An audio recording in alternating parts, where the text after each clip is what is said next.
नमस्कार मंडळी, या चॅनलमध्ये आपण मेकअप, वुमन एम्पॉवरमेंट, लाईफस्टाईल याबद्दल बोलणार आहोत.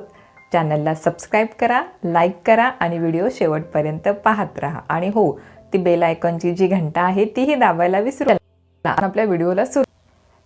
यामध्ये आपण पॅकच्या 3 शेड्स पाहणार आहोत, ज्या fair skin tone, medium skin tone आणि डार्क स्किन टोनसाठी कुठले शेड्स आपण वापरू शकतो आणि आपला मेकअप सुंदर करू शकतो हे पाहणार आहोत. सगळ्यात आधी मेकअप करायचा आहे म्हटल्यानंतर आपली स्किन ही प्रिपेअर असावी. त्यासाठी आपण टोनर, मॉइश्चरायझर लावून व्यवस्थित स्किन प्रिपेअर करून घ्यावी. आणि आपल्या स्किनवरती फाईन लाईन्स, ओपन पोर्स असतील तर आपण प्रायमरचा वापर करायला पाहिजे. अशा पद्धतीच्या पॅकेजिंगमध्ये हे फाउंडेशन येतं. अशा पद्धतीचं आहे. ह्याच्यावरचा जो हा नॉब आहे ना, हा आपण लॉक आणि अनलॉकही करू शकतो. फेअर स्किनसाठी 1.0, मीडियम स्किनसाठी 2.1, डस्की स्किनसाठी 3.5 या शेड्स आहेत. आपण याचा एक स्कॉच घेऊन बघूया.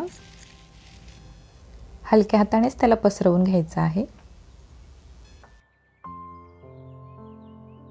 आपल्या जवळचे एखादं शोरूम असेल कॉस्मॅटिकचं, तिथे अशी आपण ट्रायल घेऊन आपला शेड माहिती करून घेऊ शकतो.